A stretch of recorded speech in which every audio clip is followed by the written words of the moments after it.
Assalamualaikum warahmatullahi wabarakatuh. Alhamdulillahi rabbil alamin.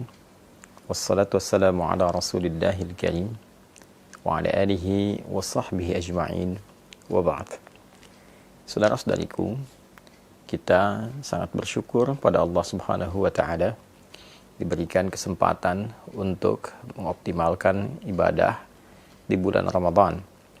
Tentu kita berharap seluruh rangkaian ibadah yang telah ditunaikan berkenan diterima oleh Allah Subhanahu wa ta'ala dengan penerimaan terbaik insyaallah. Semoga Allah mengampuni seluruh dosa-dosa kita, memaafkan kesalahan kita, mengabulkan doa-doa kita, dan menaikkan derajat kita dari sekedar hamba Allah yang beriman menjadi hamba Allah yang bertakwa.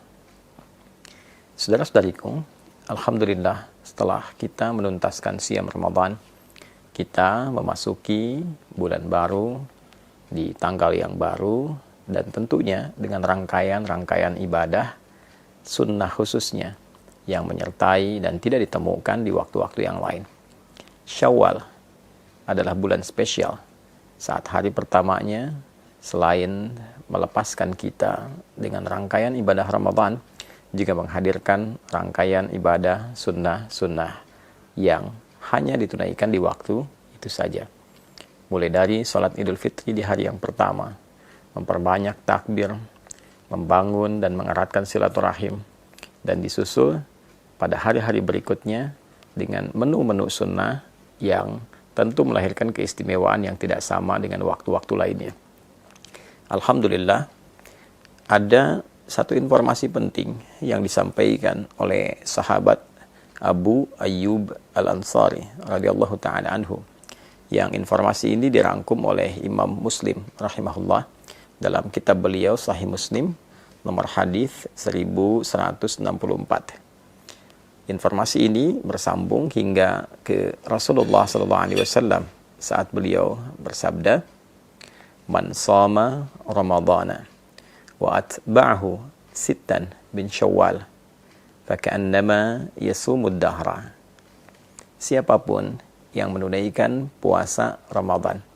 Ingat, puasanya dirangkaikan dengan apa? Ramadan. Man shama Ramadana. Siapapun yang menunaikan puasa Ramadan. Thumma atba'ahu sittan bin Syawal. Lalu diikuti dengan menunaikan puasa sunnah di bulan Syawal sebanyak 6 hari. Nah, 6 hari ini bisa dilakukan berturut-turut. Misal, Anda memulai, misalnya ada yang bahkan sudah di hari ini, di hari Senin. Ada yang memulai di hari Selasa atau Rabu misalnya. Silahkan.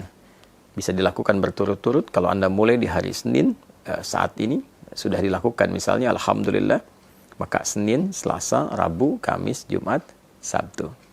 Ada yang melakukan di hari Selasa misalnya, ya, bisa Anda lakukan di Selasa, Rabu, Kamis, Jumat, Sabtu, Ahad. Ini yang berturut-turut. Tapi kalau Anda pun menginginkan waktunya terpisah karena ada kegiatan-kegiatan lain yang tidak bisa ditinggalkan, misalnya membangun silaturahim, ada acara halal bihalal yang mempertemukan banyak kalangan untuk mengeratkan kembali silaturahim, membangun ibadah sosial yang tingkatannya juga cukup tinggi, maka boleh dijeda yang kemudian Anda bisa dilakukan misalnya kesempurnaannya sampai bahkan terbentang di akhir Syawal. Jadi jika Anda memulai misal di tanggal yang ketiga, maka 3, 4, 5. Saat tanggal 5 ini misalnya ada satu undangan khusus yang tidak bisa Anda hindari, dan untuk menghormati itu ada hidangan-hidangan yang dapat dinikmati bersama. Maka Anda bisa jeda dulu, lalu Anda lanjutkan di tanggal yang berikutnya. 5 misalnya jeda, 6, 7, 8, dan seterusnya sampai 6 hari. Atau juga mungkin di sela-sela itu ada yang terjeda, ya, yang penting Anda mengambil, tidak harus berurutan, ya, berurutan tadi dilakukan baik, tidak berurutan pun tidak ada masalah. 6 hari itu. Jika bisa dilakukan, maka faka'annama yasumu ad-dahra. Maka seakan-akan orang yang menyempurnakan puasa Ramadan ditambah dengan 6 hari di bulan Syawal itu faka'annama yasumud dahra, seakan-akan dia menyempurnakan puasa sepanjang tahun. Ada sebagian ulama yang melogikakan dengan menghitung, dengan pendekatan jika kita menunaikan puasa di bulan Ramadan selama sebulan, baik 29 ataupun 30 hari, dikalikan setiap harinya 10 kebaikan. Dasar hukum 10 itu bisa diambil misalnya di Al-Quran surah yang ke-6 Al-An'am ayat 160. Man jaa'a bil hasanati falahu asyru amthaliha. Siapapun yang menunaikan perbuatan baik yang bernilai ibadah, maka dia mendapatkan padanan pahala. Setiap ibadah itu setidaknya 10 kebaikan. Ya. Jadi kalau satu pekerjaan baik, nilainya paling sederhananya, paling kecilnya ada 10, maka dikalikan dengan 10 itu. 29 atau 30 hari dikalikan 10. Maka didapatkan 290 atau 300. Lalu 6 dikalikan dengan 10, maka didapati 60. Jika Anda jumlahkan 290 tambah 60, ambil yang paling terkecil ya misalnya, maka mendapatkan 350. 350 ini kalau pendekatannya bulan Hijriyah, bukankah sangat mendekati hitungan setahun secara umum ya? Ya kan?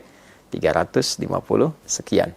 Ya, kan orang Arab suka membulatkan itu. Kalau ada 42 disebut al-arba'in. Ya demikian, ketika Anda misalnya menunaikan 30, dikalikan 10, 300 tambah 60, 360 ya. Nah, kalaupun dihitung menggunakan pendekatan Hijriyah ataupun pendekatan Masehi, tentu ini secara umumnya dinilai sebagai bilangan setahun penuh. Nah, itu yang dimaksudkan. Nah, yang kedua, ada yang sangat menarik. Orang-orang yang konsisten menunaikan ibadah Ramadannya, lalu dia menyempurnakan ibadah Ramadan itu dengan bersyukur kepada Allah Subhanahu wa taala. Walitukabbirullaha ala ma hadakum wa la'allakum tashkurun, dengan meningkatkan ibadahnya. Jadi syukur ketika diberikan kemampuan untuk meningkat ibadah saat Ramadan adalah berupaya menjaga ritme ibadah itu sehingga tetap berjalan baik pasca Ramadan. Walaupun mungkin tidak seoptimal Ramadan karena keadaannya tentu tidak sama. Tapi kita bisa bandingkan dengan yang sebelum Ramadan. Jika sebelum Ramadan mengajinya hanya 3 ayat, maka pasca Ramadan misal kita dapati 1 halaman, kita dapati 1 lembar. Lalu itu terjaga. Lalu ditunjukkan juga dengan kita berkomitmen meningkatkan ibadah seperti puasanya. Dan diawali dengan puasa apa? Sunnah. Di bulan apa? Syawal. Nah, itu yang mahal. Itu yang mahal. Jadi poinnya adalah ketika kita mampu mensyukuri nikmat menunaikan ibadah Ramadan dan mampu mengaktualisasikan semua nikmat itu dengan meneruskan secara konsisten ibadah-ibadah kita dalam rangka syukur kepada Allah, itu yang diapresiasi tinggi oleh Allah Subhanahu wa taala. Sehingga nilai puasa kita bukan terbatas di Ramadan, tapi seakan-akan setiap waktu terjaga sampai ketemu Ramadan kembali. Itu esensinya.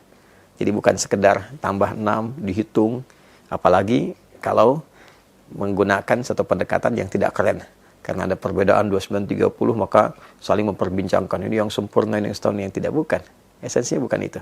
Esensinya bagaimana kita bisa menjaga spirit Ramadan kita sehingga berlangsung secara kontinu sampai dengan akhir di bulan Ramadan itu, terus berlanjut 11 bulan berikutnya sehingga terjaga kondisi spiritualitas kita seakan-akan kita dalam kondisi puasa selama setahun. Itu poinnya.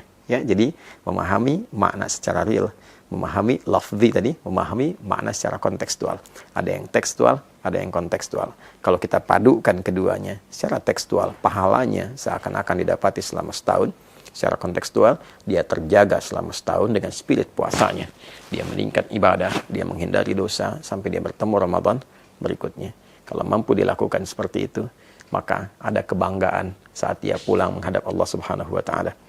Lis-shaimi farhatani. Ada 2 kebahagiaan, kebanggaan bagi orang yang telah menunaikan puasa.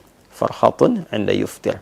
Maka kebahagiaan pertama ketika dia tengah berbuka, saat dia puncaknya memasuki Idul Fitri. Dan yang kedua, saat ia menghadap kepada Rabb-nya, membawa pahala puasanya karena berhasil menaklukkan nafsunya dan berhasil menjaga ritme puasanya dalam kondisi spiritual yang baik sampai di ujung wafatnya. Semoga kita semua digolongkan pada golongan-golongan terbaik yang mampu menjaga ritme ibadah kita pasca Ramadan, meningkatkan kemampuan terbaik kita dalam mengabdi kepada Allah dimulai di bulan Syawal ini, dan insya Allah wafat dalam keadaan husnul khatimah. Adi Hidayat. Assalamualaikum warahmatullahi wabarakatuh.